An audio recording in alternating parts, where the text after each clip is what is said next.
This is the Real Hustle Best Ever Cons. Since 2006, Jess, Alex and Paul have travelled the world, from the streets of the UK to the beaches of Ibiza and the bright lights of Las Vegas. The team have exposed over 280 scams and shown the extremes to which con men will go to get what they're after. Oh God. Stop there, police. What? On tonight's show, we'll reveal the top 10 best ever cons as voted for by you on the Real Hustle website. Have your favourites made it? Keep watching to find out.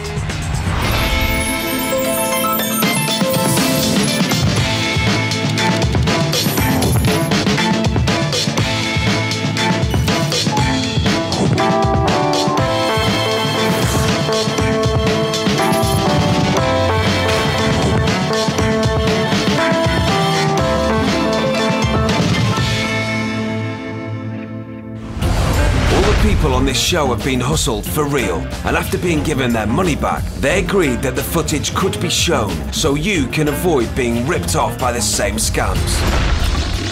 In at 10.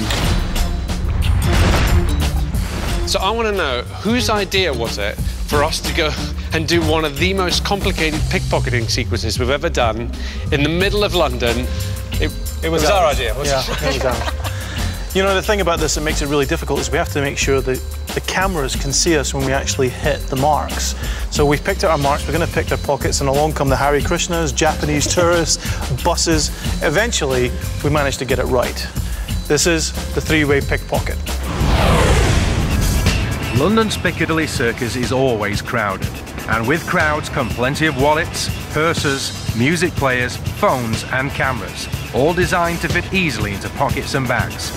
But for the hustlers, they're just as easily taken out again.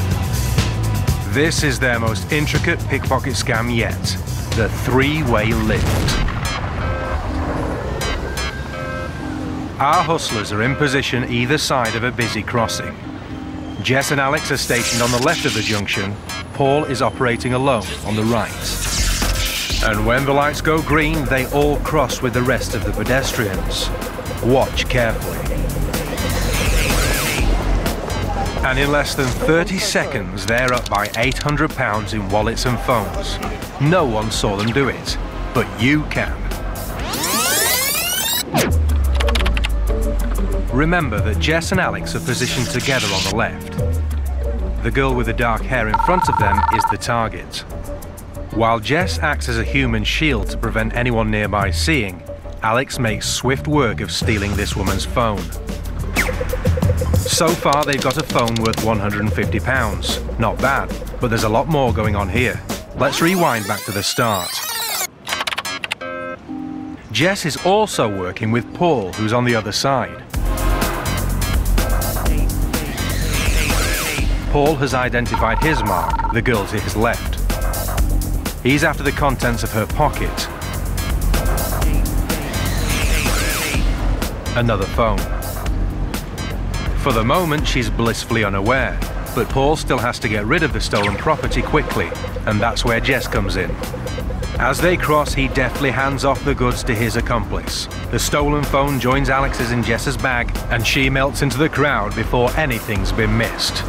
So far, they've lifted belongings worth £270. But there was also one more, much bigger steal going on. Let's rewind for the third and final lift.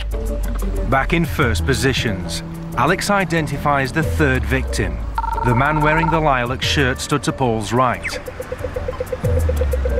As Paul puts a mobile phone into Jess's bag, Alex is unusually clumsy. Oh, I'm so sorry, you're right. As he bangs into the mark, Alex dips the man's wallet from his jacket, immediately passes it off to Paul, and the three-way lift is complete.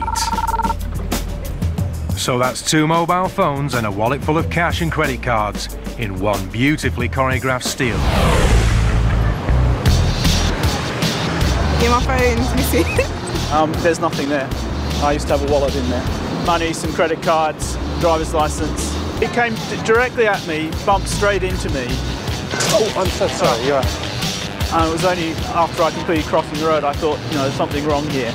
I've lost my wallet.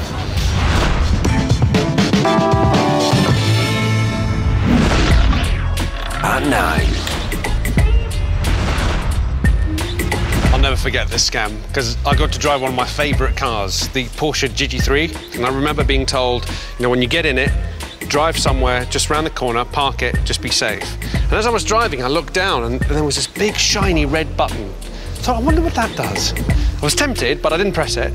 And then when we're talking to the guy afterwards, he said that was a nitro button. Had you pressed that, the whole of Vegas would have heard you and you would have probably died by crashing somewhere. Probably taken off. Yeah. And naturally, mine didn't go to plan at all, but we always try and figure a way out. This is the valet distraction.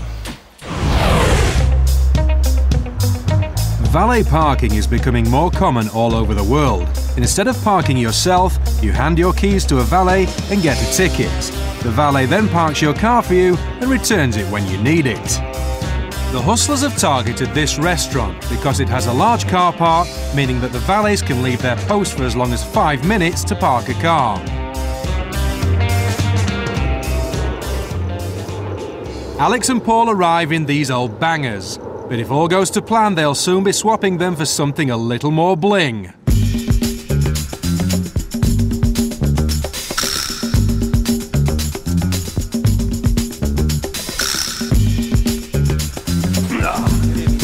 Good evening. Thank you very much.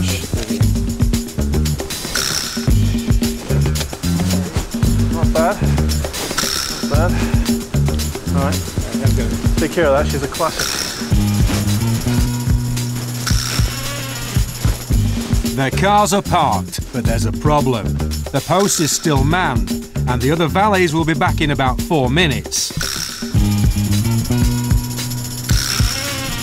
Here's Jess. Problem solved.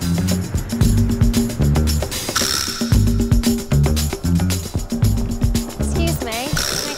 Sorry to bother you. I just wondered if you could help me, please. My key doesn't seem to work. Think you could just come in and have a little look for me? Otherwise, I just can't go anywhere. I can't get home or... It's just up here.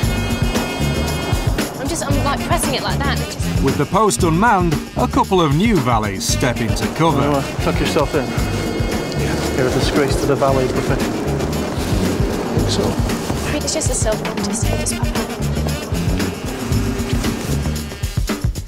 With their blazers and badges on, the boys look the real deal. Have you got something? Let's try the other side. Yeah, let's try the other side. Jess is deliberately using the wrong key fob to buy Alex and Paul some time. Is it the way you point it, maybe? If Alex and Paul are going to get their new cars, then it's got to happen before the real valets return.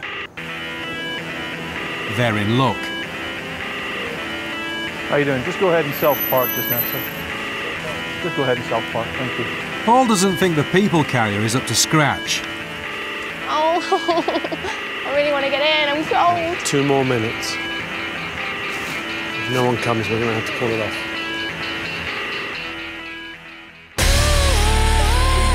Maybe this will suit them better. A Porsche.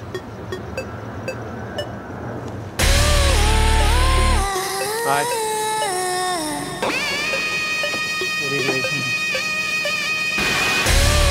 Alex hands her a ticket.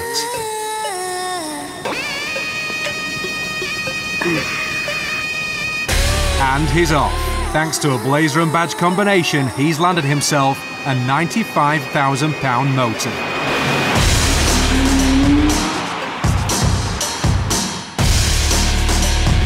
Unless another car comes soon, Paul's going to be driving home in his old Mercury Tracer.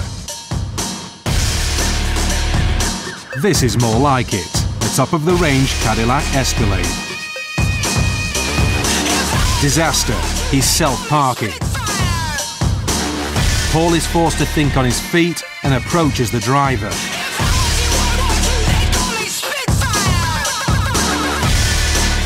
Hey sir, how are you? We did a private party in tonight, but with a car like this, I can put it right up front for you, so it's right in the front. How does that sound? You want to drive it, or we'll hold the keys for you? It's okay. If Paul can get the keys, he's home and dry.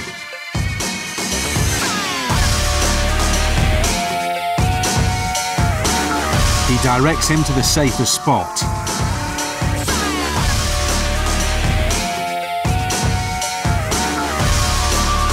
Jess can't keep the valet for much longer, so Paul needs to get a move on. Perfect. I'll look after those. Don't worry about it, it's perfectly safe there. All right? With the car keys in Paul's possession, it's about to be stolen for the third time. All Paul has to do is wait until he's inside the restaurant.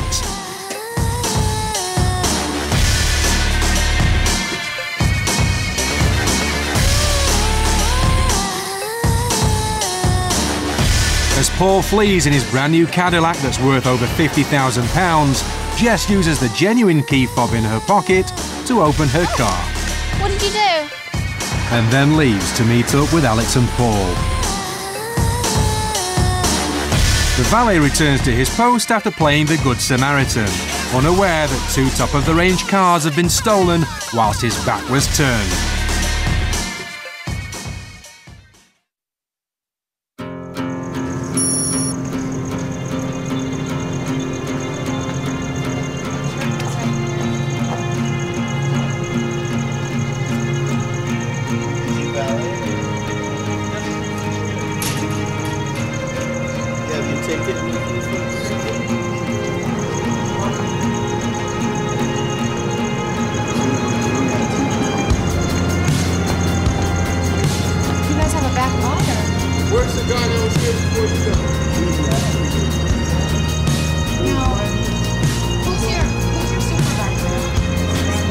Things are about to get worse for the valets. Here's the Porsche owner.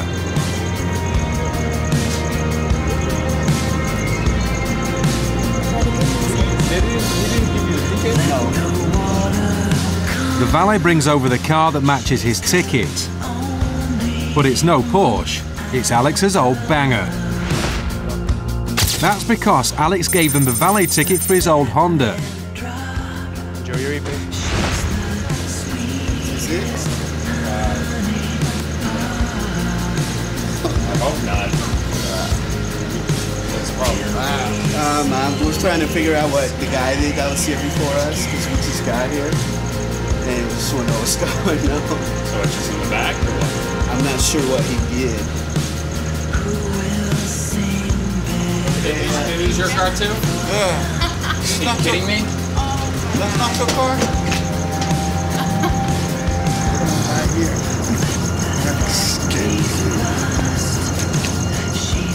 What was supposed to be a romantic meal out for these couples has turned into an eye-wateringly expensive evening. The truck was parked here because he likes to keep his truck close where he can see it. So needless to say, when we come out, he of course is looking for his truck, which is not in immediate eyesight, which could happen. I mean, it could have been moved. He inquires with these gentlemen here, new shift of valet guys. So we're waiting for the police. Someone jacked it or something's going on. But I don't know. You guys find my car?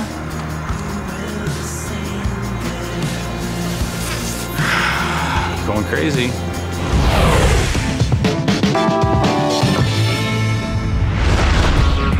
At 8.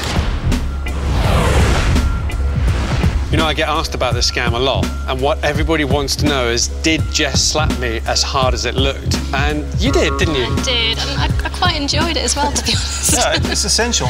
To cover the switch, the harder she hits you, the more cover I get. So naturally we had to rehearse it quite a lot as well, just to make sure she got the technique down. This is the slap swindle. A flashy designer watch is the ultimate status symbol, but they don't come cheap. A top-of-the-range model can cost several £1,000s. The hustlers are in Birmingham's jewellery quarter, with more than just window shopping in mind. Place with a Rolex, right? Yeah. A very expensive watch. To pull off this scam, all our hustlers need to be in on the action. Let's go buy you a birthday present. This is the slap swindle. Alex and Jess, posing as a couple, arrive at a small jeweller's store. They're shopping for a present for Jess. Look, anything you want to have a look at? I like quite girly. You like girly? Well, what about something like that? No, but I like girly ones, and he likes really posh ones. Oh, do They can't agree on what kind of watch to buy and begin to argue. Try that on, seeing as I'm getting it for you. Why don't you try that on? No, I don't want to try that. It's personal. The assistant politely tries to help them out.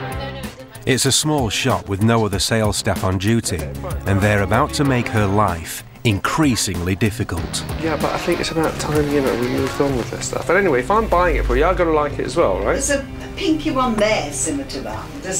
They're every shop assistant's worst nightmare. As the disagreement continues, a customer arrives. Another hustler. That we're never going to be able... You can wear pink with most things though, can't you? Like with a nice primary colour. Yeah. Are you okay, sir?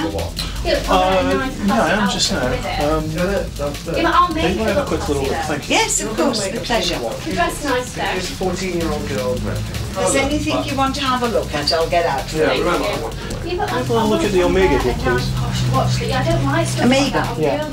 Sparks continue to fly, and the heated argument is getting out of control. All the time around Birmingham, right? It's cloudy and you're wearing some... Yes, it is. How ridiculous. Can I have a look at Holding my that? hair up. Yes. If you don't like them, then you should... Trying to ignore the commotion on the other side of the shop, Paul asks to try on a top-of-the-range watch. Playboy things and That's the Daytona. That's what I like though.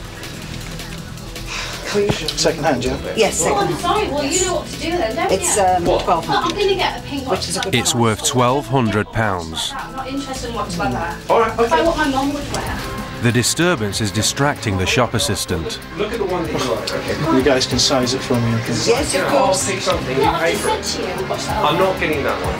Class or something. Excuse me, do you mind? All right, mate. Easy, relax. It's really just embarrassing. Oh, stop trying to look like a footballer's wife, for God's No, hell with you! Will you stop trying to marry me into somebody I'm not? Will you calm down? We're in public. I'm sorry. Will you calm down? Will you stop trying to marry me into somebody I'm not? Yes, I'm okay. Just calm down, all right? After handing the watch back, Paul promises to return when the shop is quieter. Are you not going to have a look at one of these? No, I don't. The argument has lost the assistant a possible sale. I'm so sorry. Okay. Paul leaves the shop to get away from all the aggravation. Then you're not going to have a watch. Fine. Jess and Alex finally take the argument outside. I'm so sorry. I'm so sorry. Surprised and flustered by the row, when the manager returns, the assistant can't wait to tell him all about the argument. I had a fella and a girl come in. She wanted sort of a girly watch, very pretty girl. Yeah. Then the fella rang the bell, let him in. Yeah. So can I have a look round? I said yes, of course. He said, is that a Rolex? I said yes, Oh, that's right. Rolex. Showing it to him, and all of a sudden, biggest barney I've ever heard in my life. Stop trying to look like a footballer's wife, for God's No, hell with you! Will you stop? Anyway, the fella said, do you mind? And they're still carrying on. And he said, yes, he said, would you mind? He said. She can't believe what's just happened, but there's an even bigger shock in store. That isn't the same watch. This is a copper. You are joking. Oh my God. The £1,200 watch has turned into a cheap fake. I didn't leave him, Gary. No, listen, Was it like that? So how was it done? Alex and Jess enter the shop first. They'll be providing the distraction. Yeah, if you're like 12. As planned, their bickering gets the assistant's full attention. Well, that's quite... Let me see that. Meanwhile, outside, Paul hides the fake watch up his sleeve, and Alex subtly gives him the signal to enter the shop. I just know you're getting something that we never... Paul knows exactly what he wants, the watch that matches his cheap fake. The arguing couple are an irresistible distraction, and the concerned assistant can't help but watch. This is all Paul needs. Excuse me, do you mind? All right, mate. It's easy. When he asks them to quieten down, it's a signal that he's ready to make his move. Stop trying to look like a footballer's wife, for God's sake. No, hell with you! Watch carefully as Paul brings the fake watch out of his sleeve.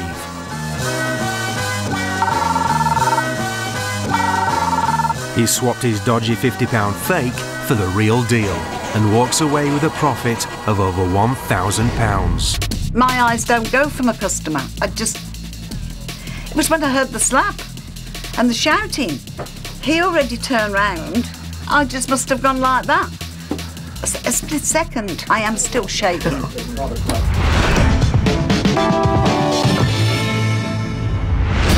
Due to a tie, we have joint sixth. It's really hard to do these scams when someone's panicking or upset. You just feel incredibly guilty. You had the easy job. No, it wasn't that easy. All I remember from that day is having to leg it through a crowded shopping arcade, down the escalators, through doors, just to make it to the van in time for you to call. I had the hard job. This is the bag and pin snatch. Alex, Jess and Paul arrive at the service entrance of a large London shopping arcade. They make their way to the cafe area on the second floor, a suitable hunting ground for our team. See you later. Bye. They split up to take up their positions for today's scam, the bag and pin snatch. Alex and Jess are pretending to be tourists whilst keeping an eye out for a suitable victim.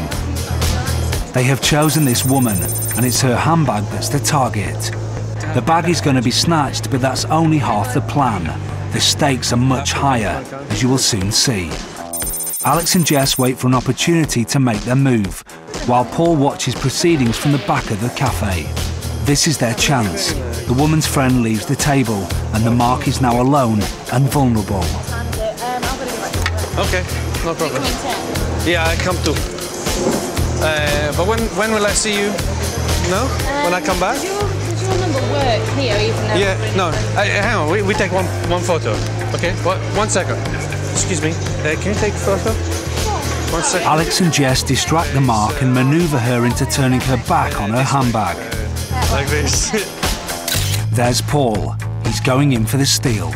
I have to put it on here. 1 second. I think he's like this. Okay. Thank you. Instead of doing a runner, Paul takes a seat near the mark's table. Alex and Jess have their photo, but the mark turns back to realise her bag is gone. Out of sight of the mark, Alex has to get somewhere fast. Yeah, I've got to go to the van.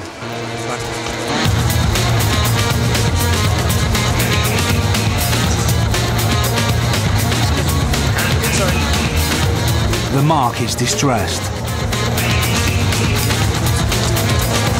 You okay? Someone stole my handbag. Did you see anyone here? Paul talks to her, but she doesn't suspect that her handbag is less than 2 meters away in Paul's briefcase.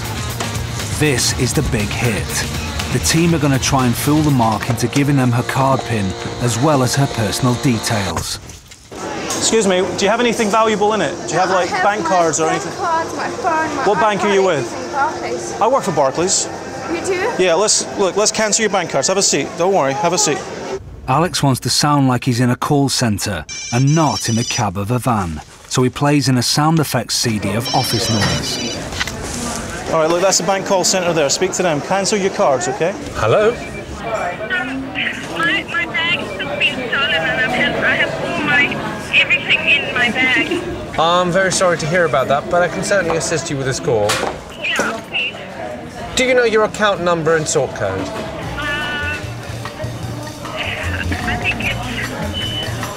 yeah, my sort code is... With the help of the sound effects, Alex has convinced the mark that he is a bank call centre operator, and she dutifully gives him her bank details. Okay. Now I need your full name and your postcode, please. It's Michelle and it's... She still has no idea it was Paul who took her handbag, and is hiding it in his case on the next table. Okay. Now, I've got the card details here. It doesn't look like anyone's tried to use it, so it's a good job you called us straight away. Now, the last thing I need from you in order to cancel your card is your 4-digit PIN number. Now, I can't take this off you myself because we're not allowed to take PIN numbers, so I'm going to have to put you through to the automated service. Okay? Okay, thanks. Alex now plays back a message from Jess recorded earlier. After the tone, please enter your 4-digit PIN number, followed by the hash key.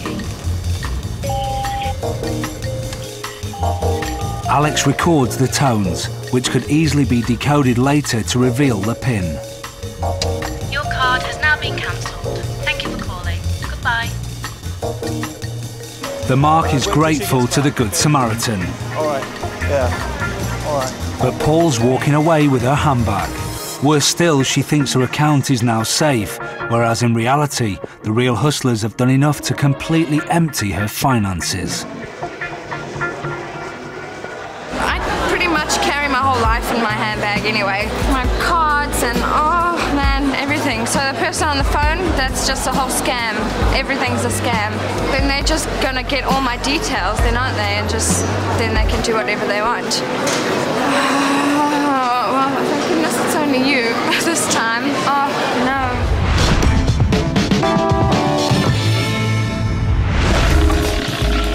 Joint 6th. Of course, the most important thing about this scam is crackerjack timing. You've got to be right on the button. And we rehearsed it to death, but I think when we were done, we got it down to less than a second. It was really good as well because I knew that I was going to win every single time. I actually started to convince myself that I was really, really good at playing blackjack. You're a very lucky girl. I am indeed. This is switching the shoe.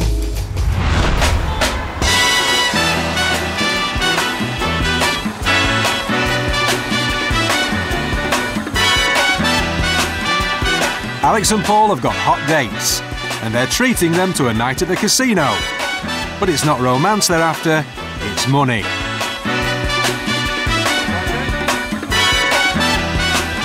Blackjack is often dealt from a shoe that holds multiple decks. If you can predict the card's order, you'll make some serious cash. And that's exactly what the hustlers plan to do. They're going to switch the casino shoe for one of their own. And there's only one way to do this, that's right under the dealer's nose, in the middle of this busy casino, which is covered by 24-hour surveillance. This scam requires the largest team the hustlers have ever put together for what could be their biggest ever payday. All the players at the table are part of the team, and they each have a vital role to play. Paul's date has the duplicate shoe hidden in her handbag, which earlier she smuggled into the casino. Yay! The team play a few rounds of blackjack. How much I lost in that last round. I told you. Trust me, no. With everyone settled, the duplicate shoe is passed under the table to Alex. Here it is again from under the table.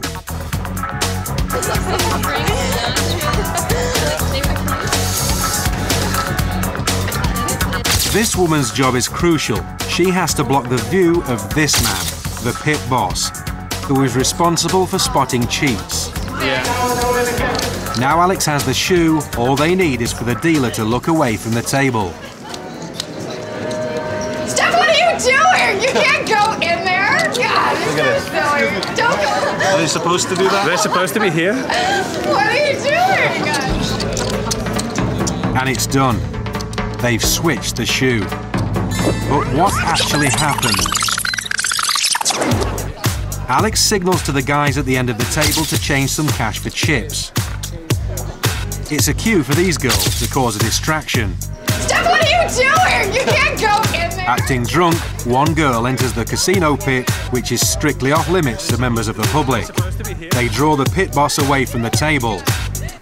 The dealer only looks away for a second, but that's all it takes. We can't be in here. You're gonna get so much trouble. We're gonna get out. Whilst the dealer is distracted, Paul snatches the casino shoe and passes it to his date. Alex instantly replaces it with their own shoe. And the casino shoe is put back in the handbag. No wonder Alex is looking pleased with himself. With the shoe now switched, the hustlers can play with their own stacked decks and are guaranteed to win big. But with possible surveillance footage, plus the shoe in the bag as evidence, the boys need to make a sharp exit and allow the final member of the team to clean up. And here she is. It's Jess and an accomplice. That's me done. Shall we? Thank you. Let's get out of here as quickly as possible before we get arrested. All the players at the table now know the exact order of the cards. If the spare chair gets filled, one of the team will leave, so the card order remains the same. Even if security rewind the tapes, Jess can't be connected with the shoe switch. The first hand out, and what a surprise, Jess hits 2 blackjacks. Thank you very much.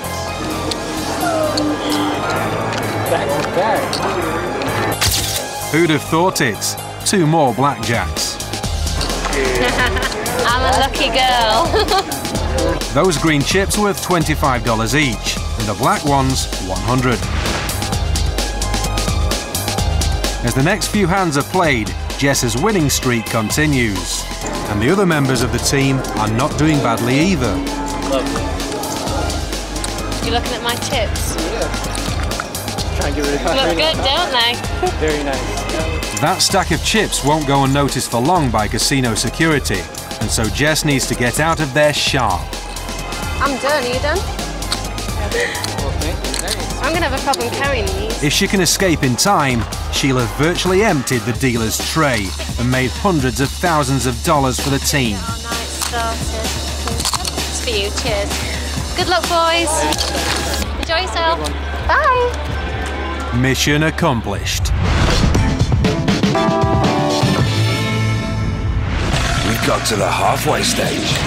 At number 10, the hustlers made hundreds of pounds just by crossing the road in the three-way lift. Oh, I'm so sorry. You're right. At number 9, thanks to a jacket and badge, Alex and Paul stole the cars of their dreams in the valet distraction. Number 8. Alex and Jess's domestic distracted this assistant just long enough for Paul to gain a new Rolex in the slap swindle. Joint 6th, a good deed led to this lady losing almost every penny she owns in the bag and pin snatch. And with the largest team they've ever assembled, the hustlers make their biggest ever score in this shoe switch. Now it's time to see which cons made your top 5.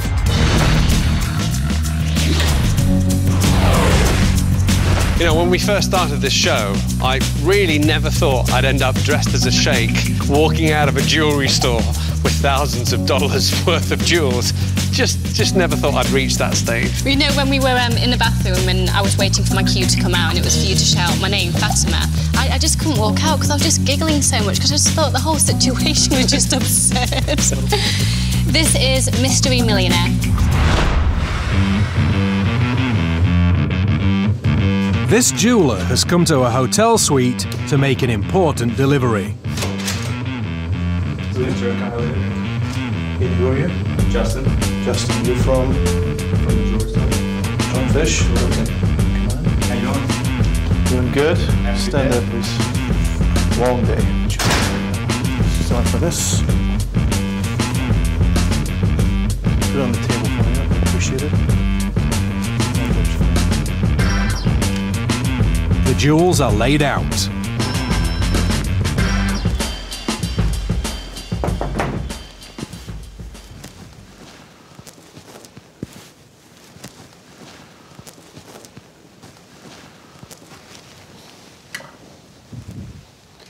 How you doing, sir? Good afternoon. Good afternoon. Thank you for coming down. I'm Sheikh Khalil. So why is Alex dressed as a sheikh? To find out the answer, we need to go back 24 hours. The cast for this scam are Alex as Sheikh Khalil, Jess as Fatima, the Sheikh's wife, and Paul is the bodyguard. Yes, please. May I see this ring, please? Sure. That was 18-karat white gold with diamonds. Yes, we would like to have this ring. Okay. We can pay for this now, Mr. Crook. Alex hands over a cloned credit card to pay for the ring. Just pay for this. Justin, would you like to run this through? 10,000. This is the convincer. The jeweler now believes that Alex is an affluent Arab. I'd like to look at the one with the ruby. I like rubies.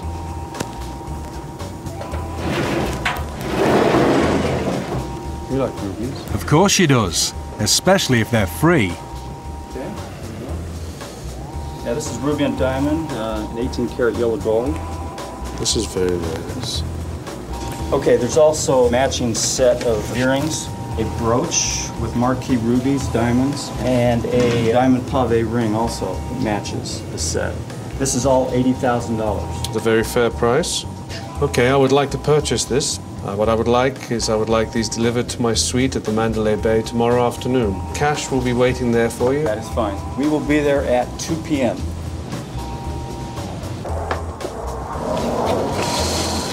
Well, that was easy.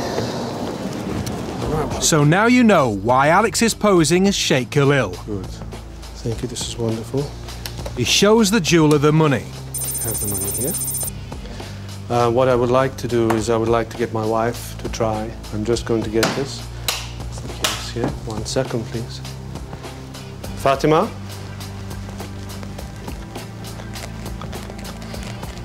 I'd like to try in the sun if you come this way. Mr. Cook, pass me the necklace, please.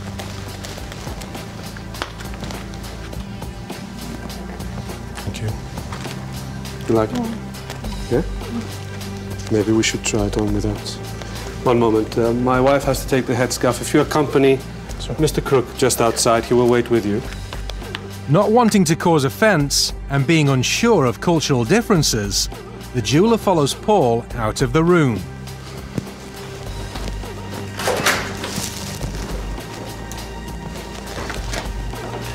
With the jeweller separated from his merchandise, Alex and Jess gather up the gems.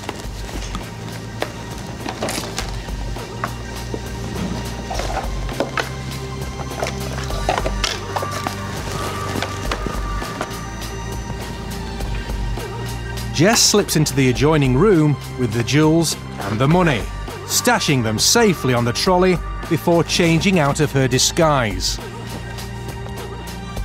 Alex brings Paul back into the suite.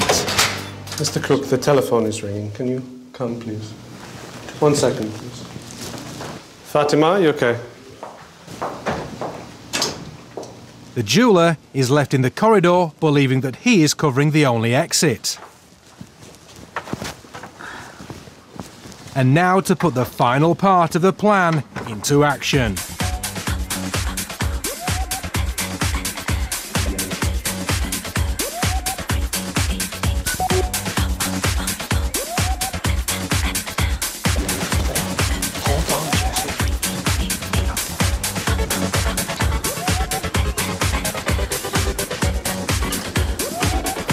The jeweller turns and sees a couple of waiters leaving a room.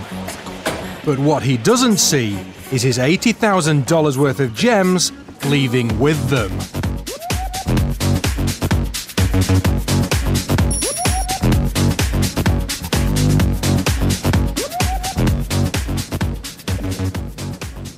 Sir? Hello?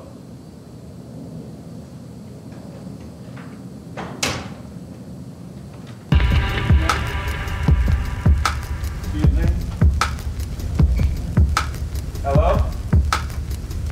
Hello? Hello? Hello? Hello?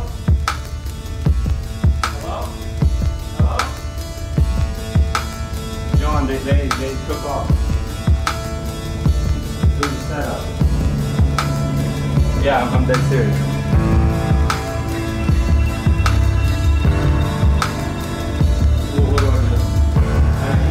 Right here. I showed him the jewelry, showed him one, and wife wouldn't try on their arrow.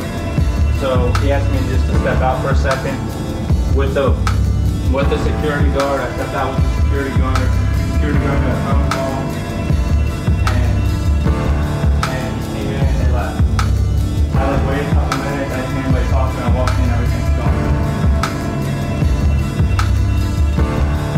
What do I do?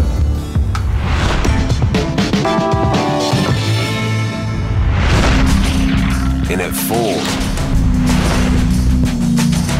I still can't get over how well this one worked. At one point, there was a queue of people coming over to my store, and I felt so bad for you two in the back. You must have been so busy. We were incredibly busy back there. Yeah, and one of us was doing all the wrapping, because you did no wrapping at all. I was packing the boxes. Besides, you're clearly much better with ribbons and bows than I am. This is free gift wrapping. It's Christmas time, the season of goodwill to all men. And within the great festive spirit, the busy shopper is often treated to such delights as this free gift wrap service. Unfortunately, this one is run by... How can I help you? We'll have that wrapped for you. Our hustlers have managed to erect a makeshift marquee next to the Santa's Grotto in this shopping centre. Yes, Jess, what would you like gift wrap? Ooh, lovely. Jess is happy taking shoppers' Christmas gifts to pass on to her busy helpers, who offer a very quick but unconventional gift wrapping service. Some beauty products. The boys waste no time in unwrapping the box and removing the expensive contents, replacing them with a little festive present of their own. Hello, sorry. While Jess receives more gifts, Alex and Paul neatly gift wrap the Satsuma Phil cosmetic box, which will be returned to the unknowing victim. Thank you very much. Okay, I'll see you in a bit. Bye. Oh, hi. Hello. You all right there? We're doing a free gift wrap today. It takes about 20 minutes. That's lovely. Yeah, no, that's absolutely fine. You bring like lots of like buy loads. That shouldn't actually be a problem. You just want to put back in 20 minutes. Lovely. It'll be absolutely no problem. Okay? See you in a bit. Bye. What have you got? What have you got? What have you got? Toys. The boys weigh each gift as soon as it comes in, before replacing the contents with an equally weighted stash from their own festive store. This time round, it's wrapping paper, oranges and wood chippings. Hello. How are you? We got a few gifts there. Oh, nice. I like it. Next through the door is a toaster, and to weigh down the box, some oranges and potatoes.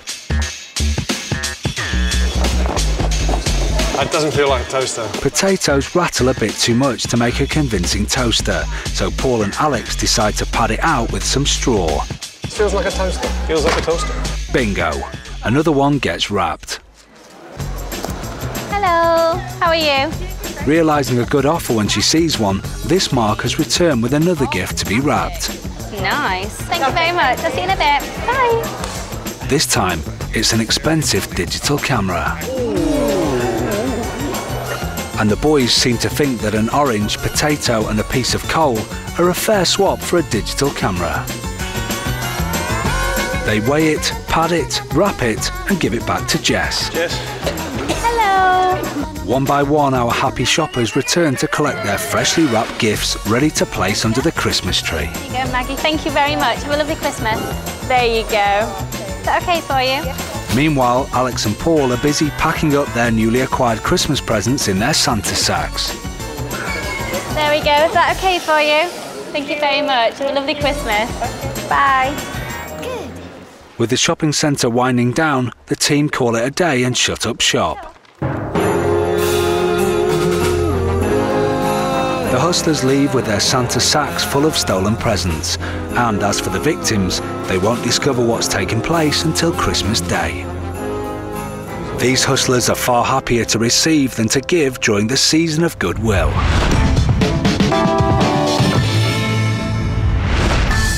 Due to another tie, we have joint second. This scam worked so well, but it was just so uncomfortable for me because I was sat in a tiny little box for over 2 hours. You know, the thing that really got to me was while we were building it, while Jess was still getting in and out of the box, people were trying to use the machine. We were turning them away. But, you know, that just shows you how convincing the box was. This is called the cash machine con. In the UK, there are around 100 withdrawals from cash points every second. And that high demand means that cash machines are springing up in shops, pubs and on the street. We're all used to protecting our PIN number from prying eyes, but what if the whole machine is designed to hustle money from your bank account and into the pockets of con men? This is the cash machine con.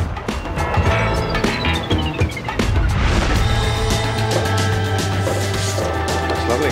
Yeah? Yeah. This is good, isn't it? In the den, the boys assemble the fake cash machine. I'm going to hook this up to the computer. Yeah.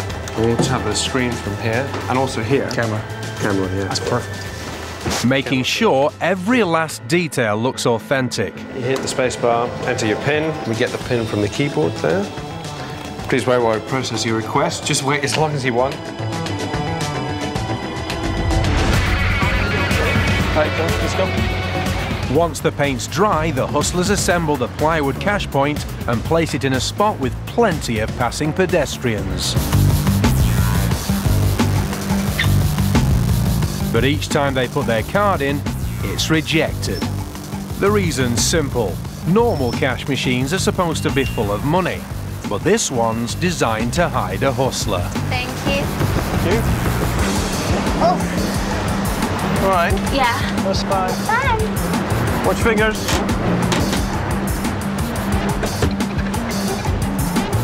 Inside the cramped box, Jess has the laptop which controls the display screen of the cash machine and a magnetic card reader able to copy bank card details. It's also equipped with a small camera to record PIN number entries. She doesn't have long to wait. It only takes a few minutes for an unsuspecting victim to approach the machine. As soon as he inserts his card, Jess springs into action. While she quickly processes the card in the laptop, Paul keeps watch outside just in case the mark realises the box is dodgy.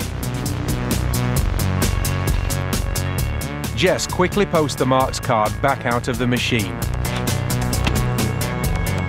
Frustrated that the cash point's not working, he goes in search of another ATM, unaware that he's just been scammed. Even though the cash point only appeared in the street a few minutes ago, it takes just seconds for another mark to try to withdraw money. Again, Jess takes the card and changes the display to ask for a PIN number. Jess now has enough information to clone her card, clear out her bank account, and go on a shopping spree at the mark's expense.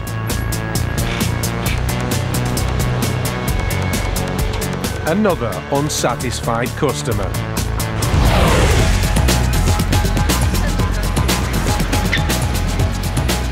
She's got her work cut out just keeping up. In a very short time, this scam can earn the hustlers tens of thousands of pounds.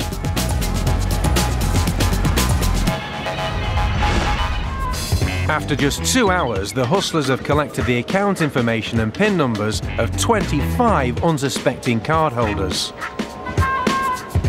It told me after I'd put my card in that it was unable to dispense cash. It looks like a normal, it's got all the functions, the buttons. I even gave it a kick because it had no money, it was solid. So I cannot see how anyone would know my PIN number. Is it not a real cash machine? What a sweet eye look. Well, you could draw anything out of my bank. I could have been cleaned out then. I could have been absolutely cleaned out. Oh dear. While this cash machine never gives you any money, it does pay out a tidy sum to the scam artists.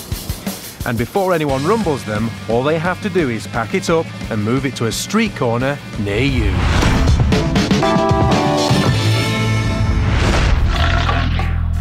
Joint second.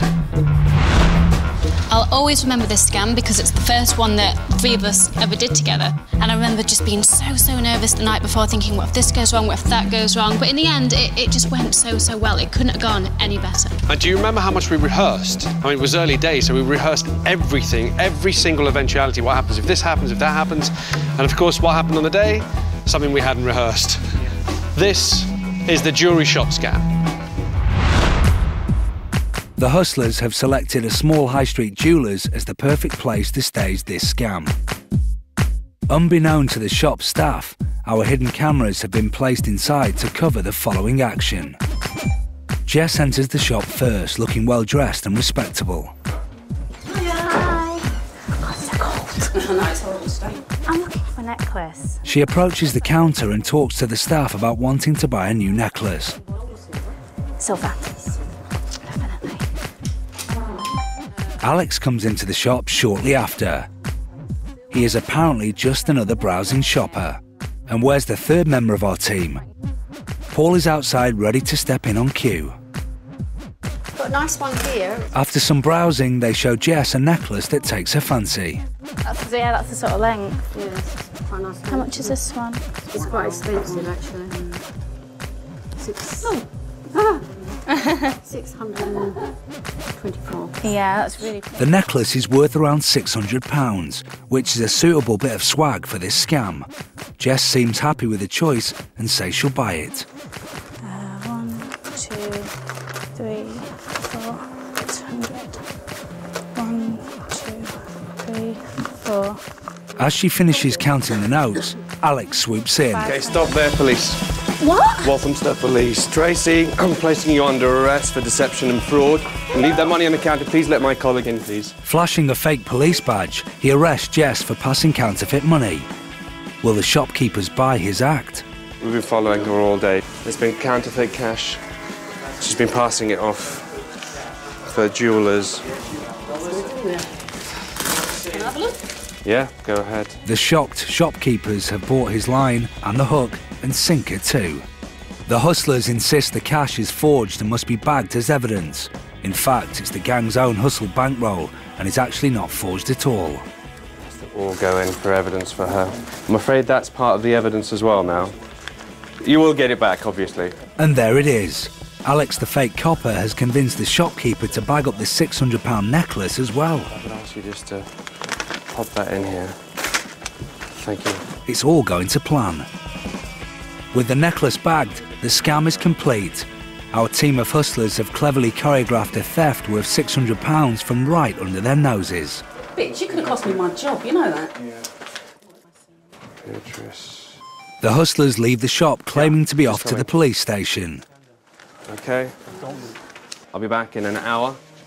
I'm going to take a full statement from you, because obviously it'll go down as evidence for her, yeah? Had this been a real scam, it would have been the last time the shopkeepers ever saw their expensive necklace.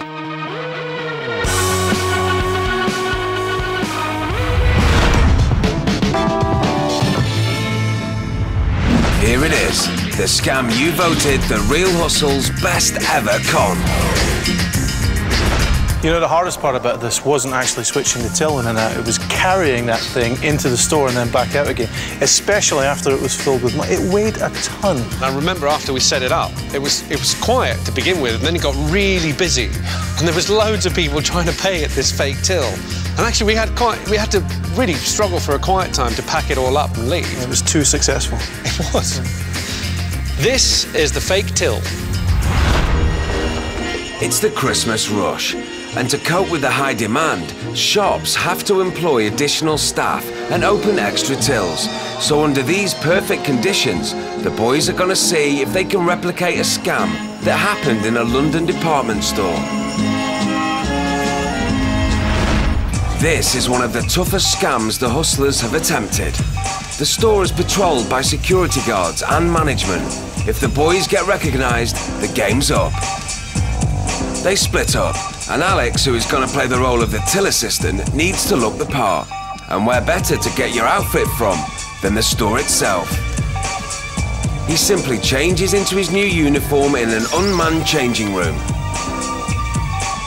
Meanwhile, Paul is heading to a cashier's desk at the back of the store that they know won't be in use. But what's Paul got in the bag?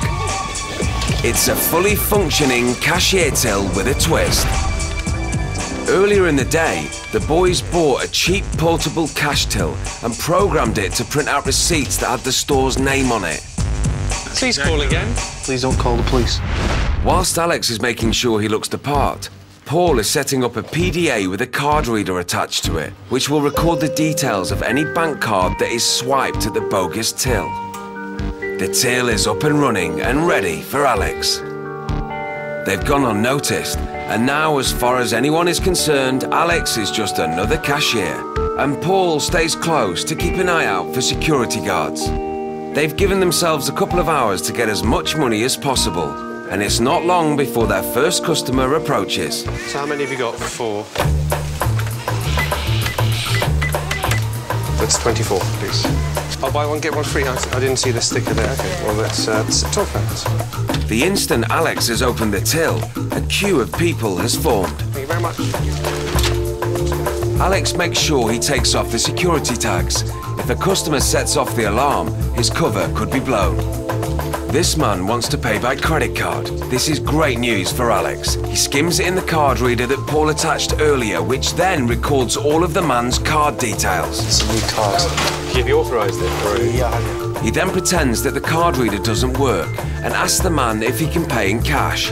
A double whammy.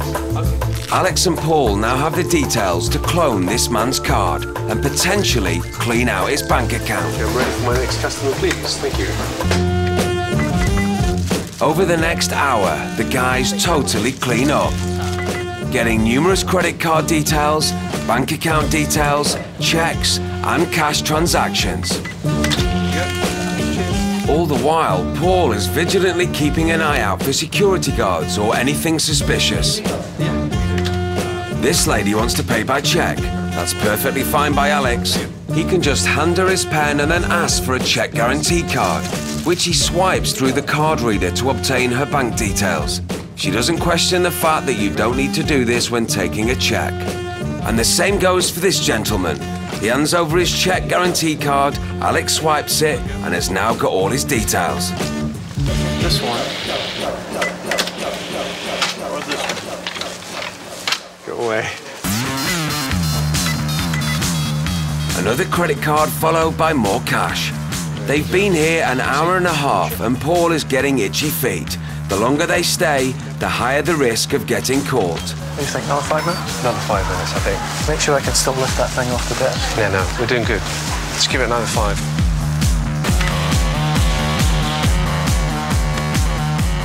Over the next 5 minutes, the guys get another 5 customers. Thanks very much.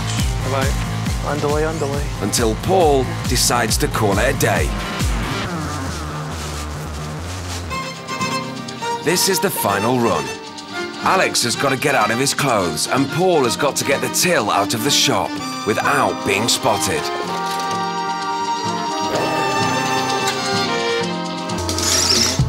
And I'm feeling good.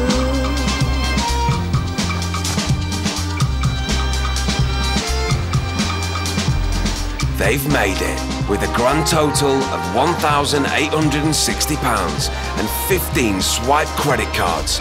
Our hustlers have pulled off the fake till scam. So, those are the cons which you voted the best ever. And remember, wherever you are or whoever you're with, if it sounds too good to be true, it probably is.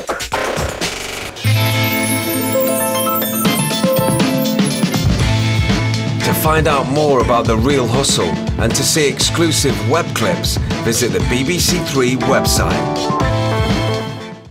Comedy on the way next as Stewie makes a rescue trip to Colorado in Family Guy.